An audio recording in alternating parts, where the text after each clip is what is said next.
And welcome. Thanks for having me. So great to have you. Our listeners might be aware that one of the things I am petrified of is Lyme disease.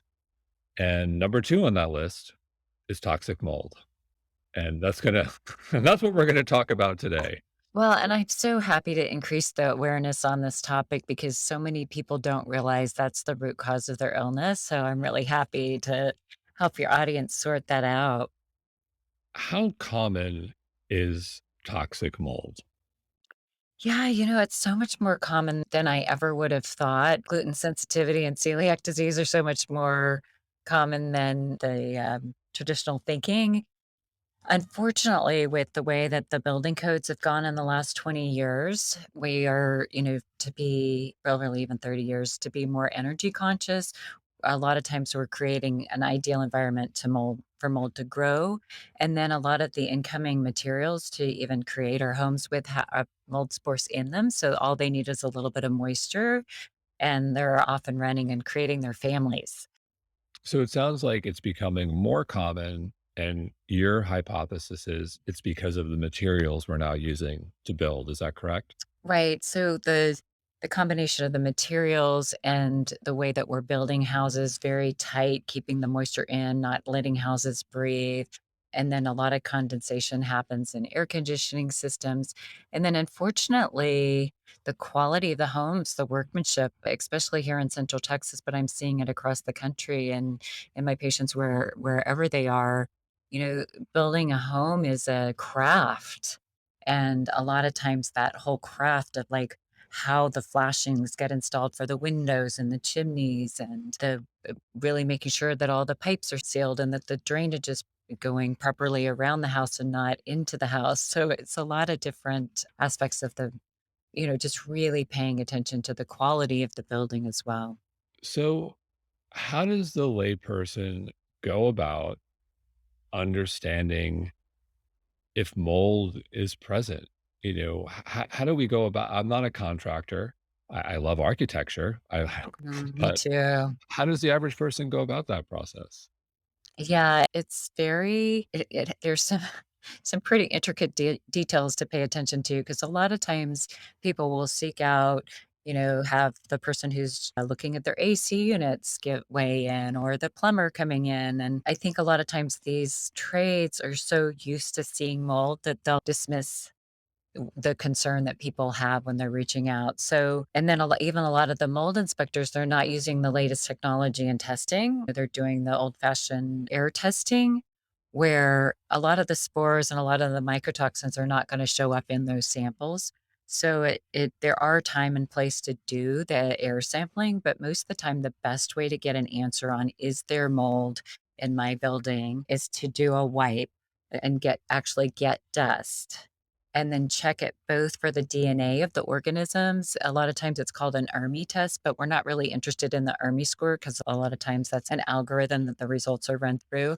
But you want to look at the results, what mold DNA is actually present in the results. And then there are also companies that will do an actual mycotoxin test. So the mycotoxins are the toxins that some molds make. And so ERMI, could you just spell that ERMI test? ERMI. Quick Google search and find something. Right, and there are several test companies out there that do a good job about it, and I do have a handout on my website on mold and mycotoxins, so a lot of that information is in that handout. Some of the different companies that I like to use and that kind of thing are all listed there, and then, sometimes you don't even have to go to the point of testing. If you've had, like, a bathroom leak or a mold or a roof leak, a dishwasher leak, ice maker, like any of those kinds of things, and you haven't gotten it dried, like completely dried, the drywall, wood floors, all that kind of thing, within 24 to 48 hours, there's a high probability that there is mold there. And one of the mistakes that I see people making, especially after finding this out, is that they'll go in and do it themselves. They'll open up the walls or the floors themselves. And unfortunately, what that'll do is just move the mold spores and the mycotoxins into the environment. So it's really important to have somebody that knows what they're doing because these are such toxic substances, so you really wanna set up containment with plastic walls and actually protect yourself with masks and suits so that you don't get a big mycotoxin exposure, so it's really important to even if you're like, "Oh, yeah, I know that roof leak probably has some mold behind there, the spot on the ceiling that I let go and didn't get, investigated right away or dried out right away probably has some mold." Get somebody that knows how to handle the toxic materials and discard them properly and all that kinda thing. You know, you mentioned leaks, and look, leaks happen. You know, everyone has had some sort of leak at some point in their home. But I think it's important to note, my understanding, I think what you're alluding to, it has to be a significant amount of water, and it has to go untreated or not dried within a extensive time period. Like if you have a little leak, no big deal. But if it's something where there's a large amount of water or moisture over an extended period of time that's not dry, then you're going to have a problem. Yeah, that's a miss. That's sometimes some of these molds are so toxic, it just takes a very small little patch of mold to make people very sick. My first run-in with mold was a flashing on a chimney that when it would rain in a certain direction, a little water would come in and down through the attic and then actually along the wall in my son's bedroom and then down through mine, and it was never enough to really show through the paint. And so it Interesting. took a lot of detective work to actually find the mold behind the wall, but walls breathe, so the mycotoxins were really getting into his body, his little body, and mine. So you're leading to my next question. I think of mold being present. There's the obvious and the not so obvious. So, like, obvious being significant water damage from a significant event, if you Mhm. will. You know, huge leak, flood. Okay, probably going to have mold, or more. I say not probably, more likely. What are some of the not so obvious? Yeah, it's been just tragic, some of the things that I've seen, people building new houses and the flashing around the windows not getting done properly. I've seen a bunch of those cases in the last 10 years where, it's a little bit of rain and it goes into the wall, hits the drywall because of the, moisture barrier not keeping the moisture out, and then there's, mold all around the windows, again, without much of a sign inside the house. Sometimes people will put a little put a hole in a water line and not realize it and have a little slow leak there. Another big one is just the how good is the moisture barrier around, a shower or bathtub? It can be just little leaks where the integrity wasn't done perfectly and actually then get behind the showers or the bathtub. So it's a lot of times what I see are the subtle things, the obvious things people hopefully are starting to realize that they need to fix right away. And then there are the leaks that happen during construction that don't get disclosed to the owners. And sometimes even can have a significant amount of mold coming in on the beams to build the house. So So this is interesting because someday, or maybe not after this conversation, my wife and I, Colleen, have always dreamt of maybe building a house someday and doing it in a sustainable, efficient way, using the best, most sustainable materials that are somewhat mold resistant, you know, concrete, tile, stone. And now I'm listening to you, and it sounds like building a home from, not that many people do this, but like what I want to pause there in terms of materials, in terms of the construction. I'm shocked that this is a possibility. How do you avoid it if you're going to go build a home, or if you're looking for the best materials that are gonna protect you from. yeah, I think you've got the right strategy, like using as much steel and glass as you can, having big overhangs over the windows so that, a lot of water doesn't actually hit them. And then partner with somebody who's really familiar with mold and construction during the construction, like actually test the windows to see if they leak before you put up the drywall. How would one do that? I'm curious. How would one, because I think people Uh, say, "What, yeah, building a," yeah. you get out with a high power hose and spray the windows down just like driving a storm would do, that kind of, here at least here in Texas, we get these storms sometimes where it seems like Oh, it's just yeah. pouring water out of the sky, right? So that it's like a stress test, right? You stress it to the max there, and then you just have somebody come in and double check the builder and the contractors during construction for things like the water, and then you put in moisture detectors. It's a perfect time to actually to put those moisture detectors in to see if, your garbage disposal develops a leak or the air conditioning pan. And then I really think it's a great idea to get somebody involved that really understands the heating and air conditioning in the particular part of the country that you're in and make sure that you have really good humidity control. Like you really want to try to keep your humidity less than 50% in your house.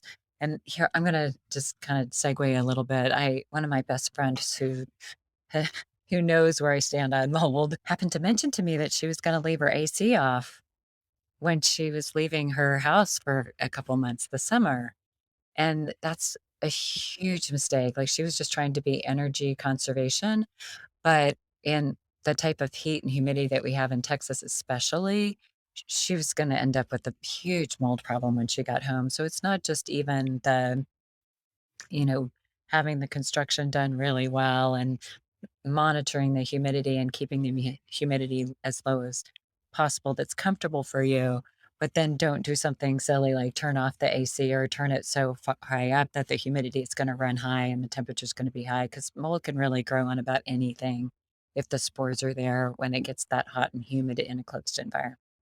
Back to materials, are there, concrete, steel, glass, anything else come to mind that people should be aware of when either building a home or renovating or just looking at the materials in their current? Yeah, I think plaster walls are a little less likely to mold, and then also something called magnesium oxide board. And then I think, it's kinda smart to put the cabinets up off the floor, like, have the hanging cabinets rather than the floor cabinets, because if you have a leak in those, then, that's more likely to run behind and have I've seen this with kitchens where, the kitchen sink had a leak and it just ended up, wicking up the wall behind the cabinets. And going back to the hot spots, if you will, seems like the bathroom is a place. Oh, for sure. So, yeah, so really make sure that the water's contained. I'm not a fan of wallpaper. Do not put up wallpaper in a bathroom. That's just a place to collect humidity and cause a problem there. And then definitely put the moisture detectors in so that you know if there's been a leak or a slow leak in a cabinet. And in terms of, I thought it was interesting what you said about the wallpaper. Are there other less obvious no-nos, if you will, whether it's wallpaper in the bathroom, like little things we're doing and not aware that may have an impact? Yeah, when a friend of mine just built a house thinking it was going to be a mold-free house, and one of the flaws that happened in the design phase was to put the laundry room in the middle of the house, so then the exhaust for the dryer went up and then over quite a long space, and that caused a lot of condensation to happen and actually caused mold. So, even just thinking about how you're going to ventilate a dryer and having it have as immediate an exit as possible so that it doesn't run through, multiple curves and long pathways with hot, humid air that could then hit cold air and condense even. Interesting. And I'm assuming ground floor, if one has a house, it's better on the ground floor than second floor. Absolutely, and if you can just even have a one-story house because of obviously, water going downhill. The other thing that's really tricky are basements. Those have to be, really carefully done so that you don't get water in the basement. So depending on what part of the country that you're in and, what the soil is like in Texas, in Central Texas, we're on limestone, so it's really hard to put in a basement anyway, but, some people are building houses into a big hill, into the side of a hill, and those almost always end up with some water intrusion. It's just very challenging with the heavy rains to not have some water go into a house on a hill, so if you can be on the top top of the grade and not try to do a over under kind of situation where you're below ground. That can also be helpful. Or if you're in a part of the country where everybody has a basement, then just really pay particular attention to how that protective uh, barrier is applied.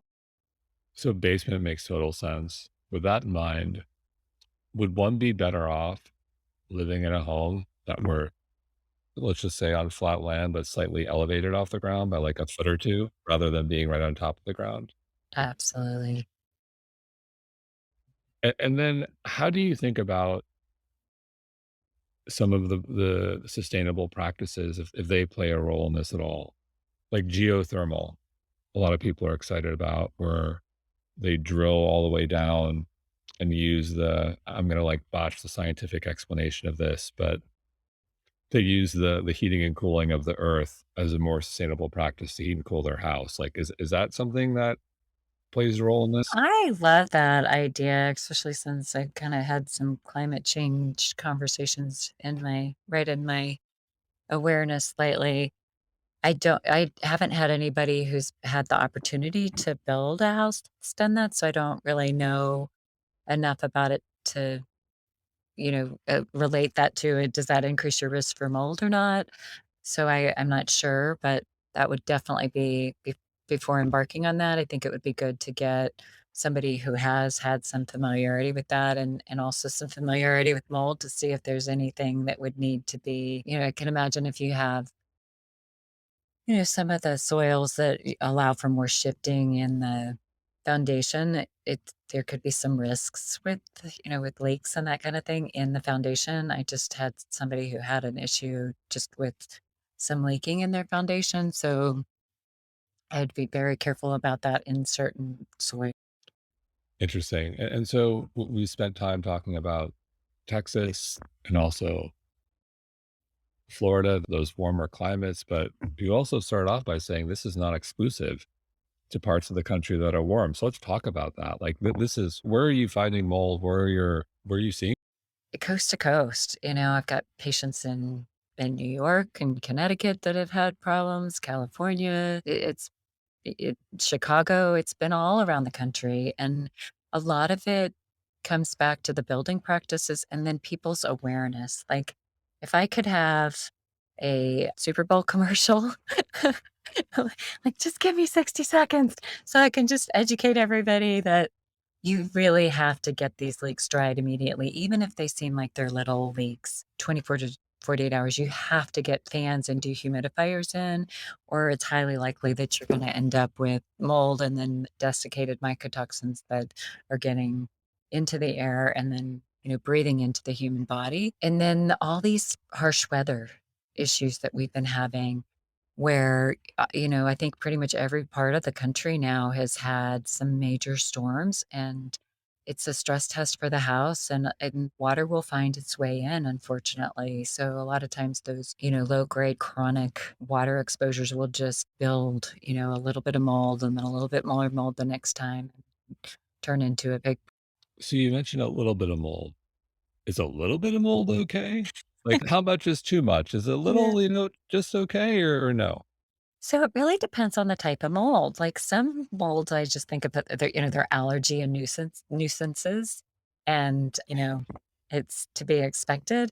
And then some of the molds make toxins that are like kryptonite for Superman. They are so uh, toxic. They're either used in medicine actually as immunosuppressants for transplant patients, or they're used for biological warfare. So, a little bit of those really serious molds can make some people sick very quickly, so you gotta know what you're dealing. So what's in your own personal mold checking and mold cleaning routine at home? Is there something you do daily or weekly to make sure you're on top of it?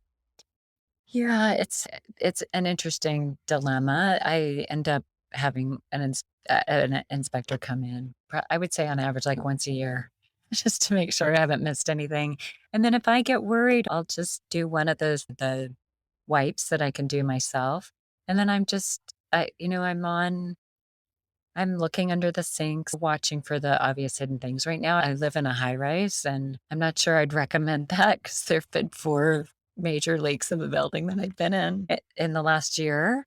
Fortunately, it hasn't been in my stack and in my particular space, but I think that between putting in the moisture sensors, just checking all the wet spots, and then having an occasional inspection done. I'm happy to say I just had some of the best air quality people in the country come out and do an air quality test on my space, and I've got 2 of the IQ air filters, and they were like, "Wow, this is like some of the cleanest air we've seen," which you don't really know in a high rise where all the fumes and things are coming from neighbors and garages and all that kind of thing. So yes, I was excited to see not just, the mold not having mold, but also just really good air quality because the 2 go together, right? When you have the formaldehyde outgassing from cabinetry and all the different toxins, the flame retardants and that kind of thing from the furniture, it gets to be quite the toxic load. So it's good to kind of check and see where you are on a lot of the VOCs, the volatile organic compounds, and the particulate matter, because a lot of times these things go together. When you have mold brewing, you also have the VOCs coming up as well. So, how might mold show up in one's personal blood work?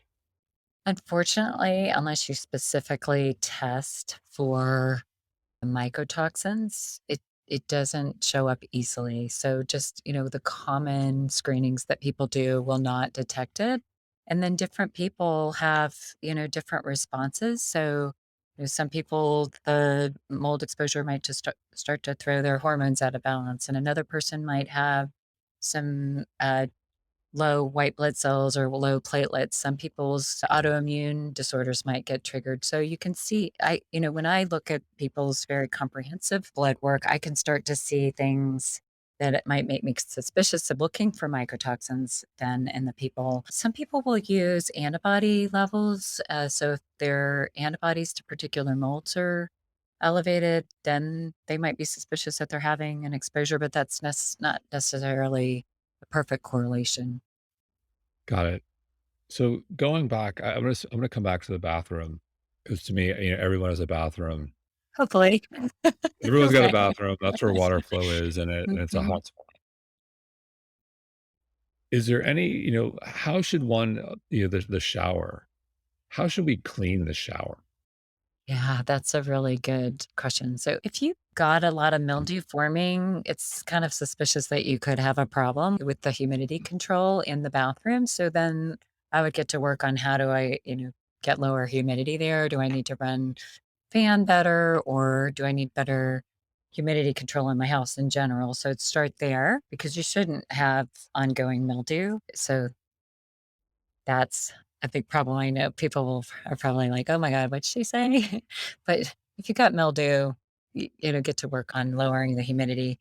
And then, of course, using low toxicity cleaners because you don't wanna be breathing the fumes of the toxic cleaners. And then one mistake that a lot of people make is if they put a porous material in their shower, like limestone, it's gotta be resealed annually, and then the grout should be resealed at least annually. If you see the grout pulling away, you need to get in there, scrape it out, and then put in new grout, because that's, exactly where the water starts to leak in as well. So, in terms of materials, you're always better off with concrete, tile, less porous. Less porous. Use the actual tiles rather than things like limestone, and then make sure that you put the sealants on it, and there are some low toxicity sealants as well. And going back to the bathroom, something I've read, water pick. Is a water pick problematic? Oh, I don't know. That's a good question. I suppose if you don't dry it out, it could get to be if you've got a, especially if you have a mold problem in your area, in the water or in the air. I guess the water pick could, but you could probably just put a little hydrogen peroxide in there on a Yeah. regular basis and rinse it out. The other thing that's really notorious for molding are washers. Those front loading washers, I will never ever have one again. I've gone to the top loading and then make sure that I open up the soap holder and keep the door open. If you've got a front loader, you gotta really make sure each time you do a load that you leave the door open, that you leave the soap dispenser open, and that you wipe out that inner space that has the gasket in it. Wow, that is interesting. I never would have guessed that because everyone has a front like, I think most people have front loaders. And so Right. you're saying leave it open, leave everything open, let it air out, and Let it clean dry. whatever gross stuff that may come out in your wash. Yeah, exactly. And if you're I would even think about getting a new washer if you if it's pretty musty, 'cause it may be past the point of being able to actually clean. So what is the it makes me feel good because we actually just got a new washer. Okay. What is the most people will say, washers last 5 years. But with this information, I'm thinking there's probably a shorter shelf life. What do you think? I have a washer at my office that we've had for 10 years now, and it's going strong. Okay. And then at my But you gotta home, clean it's it. here. Yeah, and I mean, I my staff is great too. Like, they know how they're really good about making sure the lid stays open and that the door is open so it doesn't get moldy. Well, that's so interesting. I never would have thought of that. Are there other things we're just not thinking of that we should be doing? I'll go to the other, okay, everyone's got a bathroom, everyone's got a kitchen, everyone's got a bedroom. Sometimes in New York City, it's all one room. It's called a studio. But like we talked about the bathroom. Is there anything else we should touch on in the bathroom before we move on to the bedroom? Not that I can think of. Okay, so bedroom. Any watch outs in the bedroom? Well, it's not on a mold topic, but I just think we spend so much time in our bedroom that we should have a natural mattress that we sleep on and that, have a zip mattress protector on it and an air filter. Like while you're sleeping, that's a big part of the time of the day that you're detoxifying. And so you wanna be breathing the cleanest air, so you don't wanna be have the toxins from your mattress coming in or from the air. I'm curious. So many air filters out there. Any specifically you're a fan of? I love the IQ Air. I think it's GC Multi. It's their most expensive one, of course, but it's got a couple of really good charcoal filters in it, so it's very good at getting any of the chemicals and particles and things that are in the air. And then the Air Doctor seems to be pretty good. Austin Air is pretty good, depending on what your budget is. But if budget's not an issue, I would go with the IQ Air. Okay. All right. So we got bathroom, bedroom. We talked about the washing machine, kitchen, obviously a leak. Anything else in the kitchen we should be aware of? Yeah, if you have it's great to have a water filter, but just really make sure that you're changing the filters regularly because those definitely can become problematic. Yeah, change the water filters. Um, and then especially things like behind the refrigerator and behind the dishwasher, those are places that you can get those slow leaks that cause big problems. So if you can get a moisture detector behind the refrigerator, if you're, hooked up to an ice maker, a water dispenser, and also behind the dishwasher. That was actually one of the things that happened with my parents. They had a slow leak behind their dishwasher and just had a whole wall of mold in the kitchen between the kitchen and the dining. Got it. So let's say someone is exposed to mold or think they've been exposed, loud and clear, get in touch with a professional like yourself. And then in terms of that healing journey, are there certain foods or exercises or lifestyle changes, regimens that one should do after they've been exposed? Yeah, I think eating super clean is always good, but I really recommend I call it a kind of a modified paleo diet where, you're kind of on the lower carb side of things. So you're not eating gluten and grains and dairy, which I think also end up having a lot of mycotoxins in them. And then a, a lot of good vegetables to help really support the detoxification pathways, a little bit of fruit, some really good proteins because we need all those building blocks to repair, some good fats like avocado and olives, some coconut oil. And then, just one of the most important things that I find for helping to heal from mold is to use a really good form of glutathione. I really like liposomal glutathione several that we've got listed on my website that I am a glutathione connoisseur, but it's really important to get the right forms of glutathione that are actually, when I measure in my patients, I see them often are low because their body's kind of using up the glutathione that helps to get the toxins out. And, um, and we really need to get it into an optimal level. So when I check the pre and post, you want to have a product that's actually, actually going to see that intracellular glutathione go up. And then I usually use several different types of binders depending on, how the person's gut is tolerating things, but to bind them up and carry them out through the gut. So things like Pectosol and charcoal, several of those kinds of things. And then I really like to look at things like methylation pathways. That seems to be really critical in who actually gets sicker quicker from environmental exposures in general, but especially from mold. So a lot of times taking some methylation supplements is helpful. And then I love the things that help to the body to repair. So things like phosphatidylcholine that help to make healthy cell membranes and things that feed our mitochondria like CoQ10 vitamin, the B vitamins, carnitine, D-ribose to give that cellular energy.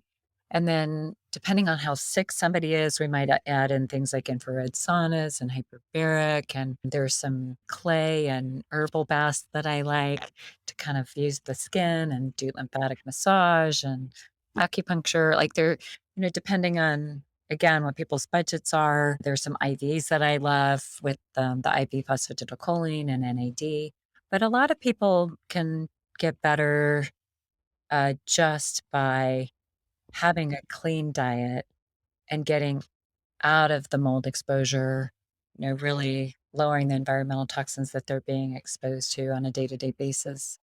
When people are really sick, I mean, I think that's part of what my journey was, is I got really sick.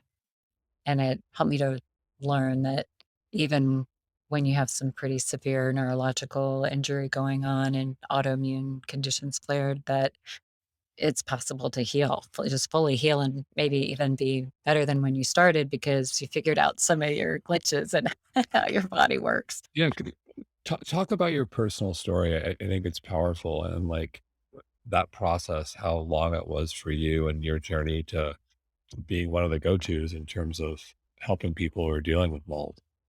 Yeah, well, I've had a couple run-ins with mold. I guess I had to learn different aspects of it. I learned best by experiences, I guess. But the first one, mold was really hardly on the map.